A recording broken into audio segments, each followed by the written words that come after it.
ఉదయం నుంచి కూడా మీరు వాతావరణం కూడా చూశారు. జగన్మోహన్ రెడ్డి గారు గాజువాకలో అడుగు పెడుతున్నాడు అంటే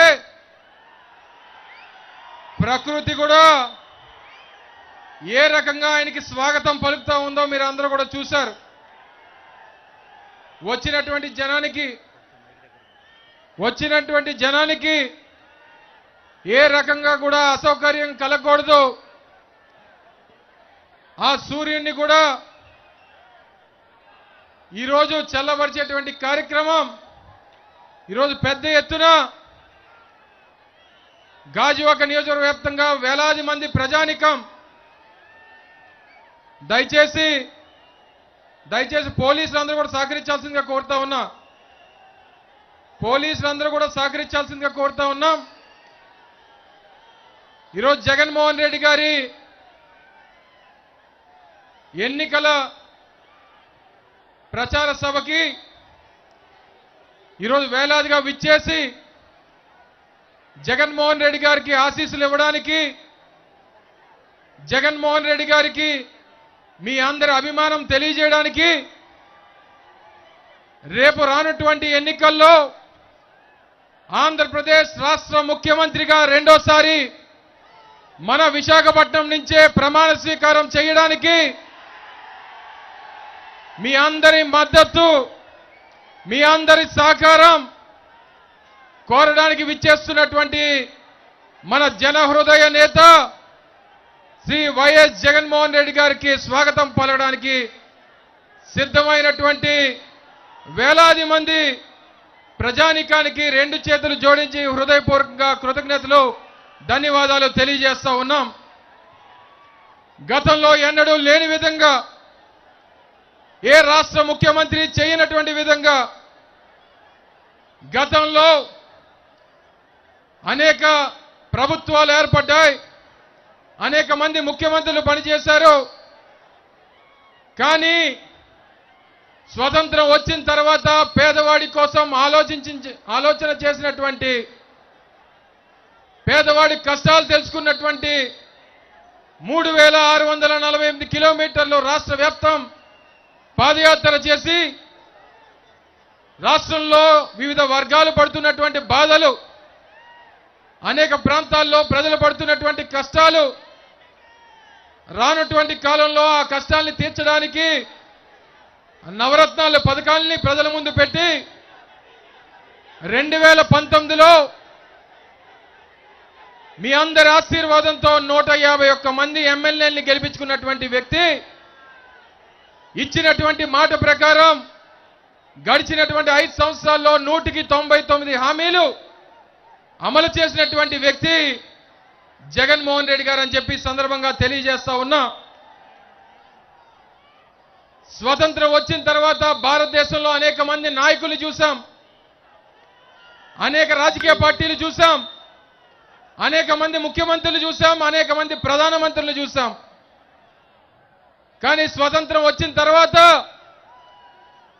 5 సంవత్సరాల అధికారంలో ఉండి 5 సంవత్సరాలు మీకు ఏదన్నా మీ కుటుంబానికి మంచి జరిగితేనే నాకు ఓటేయండి అని చెప్పినటువంటి ఏకైక మొనగాడు వైఎస్ జగన్మోహన్ రెడ్డి గారు అని చెప్పి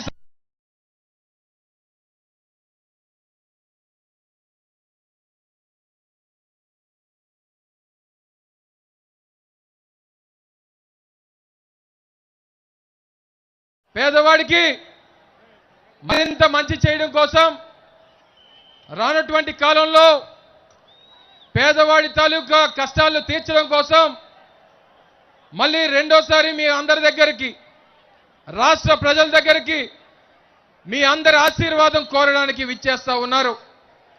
స్థానికంగా ఉన్నటువంటి ప్రధానమైనటువంటి సమస్య గాజువాక ప్రాంతంలో, ఈ ప్రాంతాన్ని ఉక్కు నగరంగా మార్చినటువంటి విశాఖపట్నం స్టీల్ ప్లాంట్ ప్రైవేటీకరణకి వ్యతిరేకంగా వైఎస్ఆర్ కాంగ్రెస్ పార్టీ చేస్తున్నటువంటి పోరాటం, అందిస్తున్నటువంటి సహకారం గడిచినటువంటి 1180 రోజులుగా గాజువాక నియోజకవర్గంలో దాదాపు 40,000 కుటుంబాలు స్టీల్ ప్లాంట్ మీద ఆధారపడినటువంటి వారు ఉన్నారు.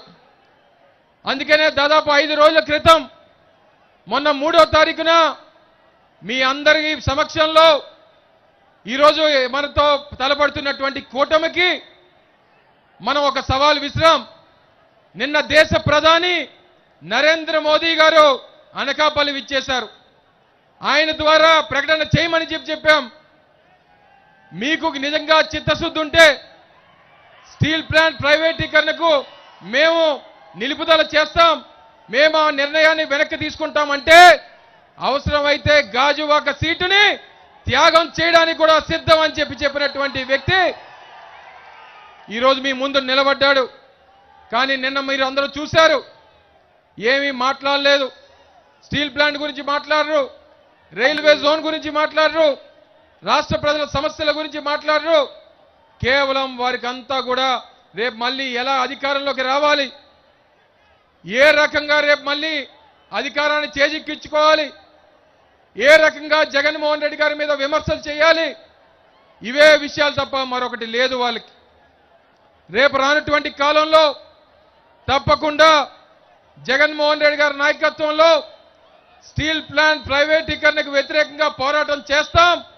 ప్రైవేటీకరణ కాకుండా చూసేటువంటి బాధ్యత వైఎస్ఆర్ కాంగ్రెస్ పార్టీ తీసుకుంటుందన్నటువంటి విషయాన్ని కూడా మీ అందరికీ ఈ సందర్భంగా తెలియజేస్తా ఉన్నా.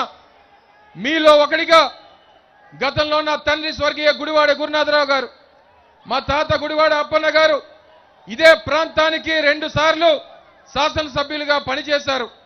మళ్ళీ మీ బిడ్డగా, మీలో ఒకడిగా మీ అందరి ఆశీర్వాదం, జగన్మోహన్ రెడ్డి గారి నాయకత్వంలో మీ అందరి ఆశీర్వాదం కోరడానికి విచ్చేస్తా ఉన్నాను.